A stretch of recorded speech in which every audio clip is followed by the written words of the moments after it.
If food feels like it's running your life, I want you to hear this. Have you ever noticed the way you talk to yourself changes the way how you feel? Science is not just in your head. Literally, your words shape your body, your choices, and your future.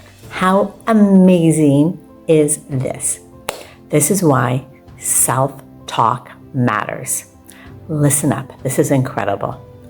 Most of us carry a voice in our head that says these harsh words. It says you'll never change, you've tried and you've failed. What's wrong with you? We think this voice will whip us into shape, but it does just the opposite.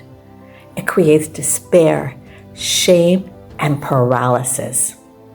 And here's the thing. Science has proven again and again that this voice is not harmless.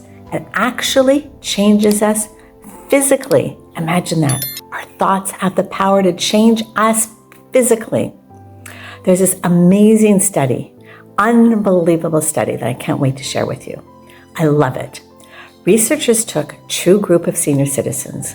One group stayed in a regular hotel for a week.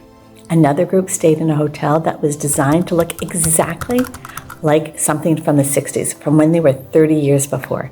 The music, the furniture, even the magazines. They had magazines from the 60s. They played music from the 60s. You know, those little old 45 records? That's what they did. And what happened? After just 1 week in this atmosphere, the seniors in the retro hotel were walking without canes. They were dancing. Every single marker from their blood improved. Their hearing improved. Some of them threw away their hearing aids. Their eyesight improved. There were people on the dance floor that threw away their canes. They were living as if they were 20 and 30 years younger. Why?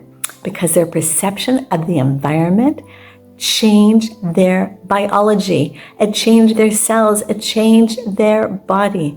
And the other group, nothing. Same body, same limitation. The difference wasn't age or genetics. It all had to do with what's up here. And there's another study I love. It's incredible. I just heard about this one a few years ago. It's a famous study. It took place in Japan. A Japanese scientist did this great science experiment with water crystals, like ice crystals. They put them into different petri dishes and they spoke just words. Some words were harsh, some words were loving. They sang songs, some of hate and some of love.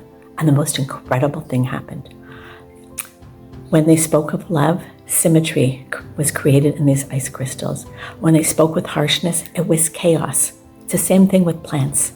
If we speak to our plants with love, they grow. If we speak to them with anger and hatred, they wither.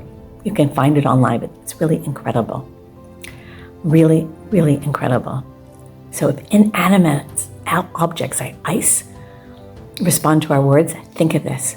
One woman I used to coach said, "I'm disgusting. I'll never beat this. I'll be obese.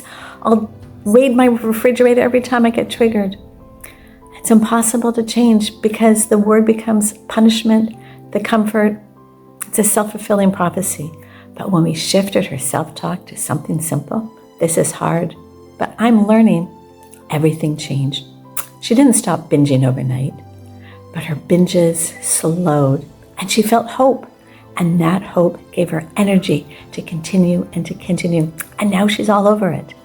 My story, I was so worried that I would age like my mom. As she got older, she was in and out of doctor's appointments and surgeries. And I watched her independence, her energy, and even her mind slip away. It was terrible. And I thought, oh my God, is this my future too? I was literally terrified. And then one day I realized I'm not her. I don't have to live the same story. So I changed my self-talk. It started by telling myself, I can age differently. I can stay strong. I can be independent and joyful. I can make changes now that will change the way I age. And that belief changed my choices. I prioritized my mental, my physical health. I focused on empowerment instead of despair. Of course, I don't know the ending of my story. None of us do. But I do know I'm walking into my 70s from a place of belief and not fear. And that's everything. That's all we can control, right? We can't control the end. We can just control our attitude. So here I want to give you some practical takeaways. So how do you change your self-talk? And it's easy. It's so easy. Try this. Pay attention. This week, notice one phrase you keep saying to yourself all the time, a phrase that's not so nice, and write it down. And then pause and flip. Would I say this to someone I love? Would I say this to my child? Would I say this to my student? If not, I want you to take a pen and write underneath it like a big fat line and rewrite it in a kinder way. It doesn't have to be lies, just a kinder, gentler way. And I want you to repeat that new phrase often. Post it on your fridge, post it on your steering wheel. Say it out loud and remind yourself daily. It doesn't have to be flowery. It just has to be true and kind. Self-talk isn't fluffy, nuffy stuff. It's biology. It's crazy. And it's mindset. It's a difference between despair and empowerment. Food was never the problem.